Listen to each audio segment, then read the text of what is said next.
ящик. Вот он. Здесь будет у нас коллектор по второму этажу.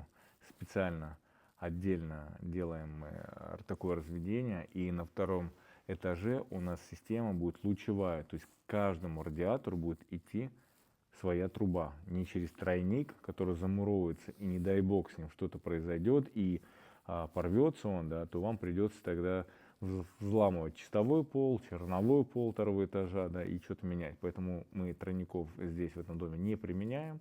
Применяем специальный коллектор и лучевую систему разведения.